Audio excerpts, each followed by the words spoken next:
जय श्री कृष्णा, राधे राधे। भक्तजनों, आज मैं आप सबको बुध त्रयोदशी अर्थात बुधवार के दिन पड़ने वाले बुध प्रदोष व्रत की कथा सुनाऊंगी। कथा सुनने से पहले जान लेते हैं प्रदोष व्रत का क्या महत्व है, इसकी पूजन विधि क्या है। तो आइए देर ना करते हुए वीडियो को शुरू करते हैं।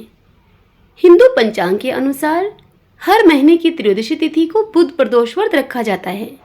जिस वार का प्रदोष व्रत पड़ता है उसी वार के नाम से उस प्रदोष व्रत का नाम दे दिया जाता है। जैसे कि सोमवार को पड़े तो सोम प्रदोष, मंगल को पड़े तो मंगल प्रदोष और बुधवार को पड़े तो बुध प्रदोष व्रत इस प्रकार कहलाया जाता है।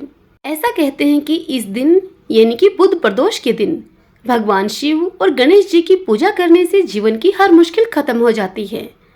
ये उपवास करके आप मन चाहा वरदान प्राप्त कर सकते हैं। आइए भक्तजनों, अब प्रदोष व्रत का महत्व जान लेते हैं। यह व्रत हम क्यों करते हैं इस विषय में जानते हैं। प्रदोष व्रत भगवान शिव को समर्पित होता है। प्रदोष व्रत में भगवान शिव की पूजा उपासना करने से रोग, ग्रह दोष, कष्ट और पाप जैसी परेशानियों से हमें राहत मिलती है। शादीशुदा लोग संतान की प्राप्ति के लिए भी इस उपवास को करते हैं। इस व्रत को करने से भगवान शिव की कृपा प्राप्त होती है, जिससे कि मनुष्य के धन धान्य, सुख और समृद्धि में बढ़ोतरी होती है। आइए अब प्रदोष व्रत के दिन पूजन विधि किस प्रकार से किया जाए वह जान लेते हैं। प्रदोष व्रत के दिन सूर्यास्त से 45 मिनट पहले और सूर्यास्त के 45 मिनट बाद तक भगवान शिव की पूजा का विधान होता है। इस दिन सुबह स्नान आदि करके स्वच्छ वस्त्र धारण करें।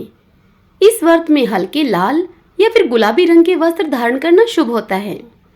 चांदी या तांबे के लोटे से शुद्ध शहद एक धारा के साथ शिवलिंग को अर्पित करें। फिर शुद्ध जल की धारा से अभिषेक करें और ओम सर्व सिद्धि प्रदाय नमः इस मंत्र का 108 बार मंदिर में बैठकर शिवलिंग के समक्ष जाप करें। भगवान शिव को फूल, फल और मिठाई आदि अर्पित करें। अपनी समस्या के लिए भगवान शिव से प्रार्थना करें। प्रदोष व्रत कथा का पाठ करें और फिर शिव चालीसा पढ़ें। इस दिन महामृत्युंजय मंत्र का जाप जरूर करना चाहिए। आइए भक्तजनों, अब इस बुध त्रयोदशी व्रत की कथा सुनते हैं। बोलिए शिव शंकर भगवान की जय। ओम नमः शिवाय। श्री शिवाय नमस्तुभ्यम। श्री सूत जी ने कहा, बुध त्रयोदशी प्रदोष व्रत करने से सर्व कामनाएं पूर्ण होती हैं। इस व्रत में हरी वस्तुओं का प्रयोग करना चाहिए। शंकर शिव जी की आराधना धूप, बेलपत्र आदि से करनी चाहिए। श्री सूत जी बुध प्रदोष व्रत की कथा सुनाते हुए बताते हैं, एक पुरुष का नया नया विवाह हुआ। विवाह के 2 दिनों के बाद उसकी पत्नी मायके चली गई।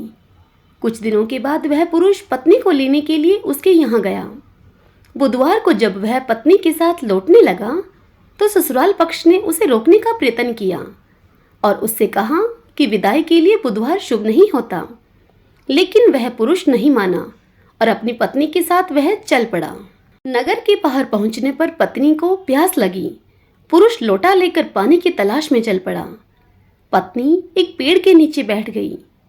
थोड़ी देर के बाद पुरुष पानी लेकर वापस लौटा। तब उसने देखा कि उसकी पत्नी किसी के साथ हंस हंस कर बातें कर रही है और उस पराये पुरुष के लोटे से पानी भी पी रही है। यह देखकर उस पुरुष को क्रोध आ गया। जब वह पुरुष थोड़ा सा और निकट पहुंचा अपनी पत्नी के, तब उसके आश्चर्य की कोई सीमा ही नहीं रही, क्योंकि उस आदमी की सूरत स्वयं उसी की भांति थी। पत्नी भी यह देखकर सोच में पड़ गई। अब दोनों पुरुष झगड़ने लगे। वहां भीड़ इकट्ठी हो गई। क्षण के बाद राजा के सिपाही भी आ गए। हम शक्ल आदमियों को देखकर वे भी आश्चर्य में पड़ गए। राजा के सिपाहियों ने उस स्त्री से पूछा कि उसका पति कौन सा है। वह स्त्री किम कर्तव्य मूढ़ हो गई। तब वह पुरुष शंकर भगवान से प्रार्थना करने लगा कि हे भगवान, हमारी रक्षा करें। मुझसे बड़ी भूल हुई कि मैंने सास ससुर की बात नहीं मानी और बुधवार को पत्नी को विदा कराकर ले आया। मैं भविष्य में कभी ऐसा नहीं करूंगा। जैसे ही उस पुरुष की प्रार्थना पूरी हुई, दूसरा पुरुष अंतर्ध्यान हो गया। पति पत्नी सुकुशल अपने घर पहुंच गए। उस दिन के बाद से पति पत्नी नियम पूर्वक बुध त्रयोदशी प्रदोष का व्रत रखने लगे। अतः बुध त्रयोदशी व्रत हर मनुष्य को करना चाहिए। सब बोलिए शिव शंकर भगवान की जय। श्री शिवाय नमस्तुभ्यम। ओम श्री गणेश जी महाराज की जय। भक्तजनों, यह कथा यदि आपको पसंद आई हो तो वीडियो को लाइक करें और कमेंट बॉक्स में श्री शिवाय नमस्तुभ्यम यह लिखिएगा। जय श्री कृष्णा। राधे राधे।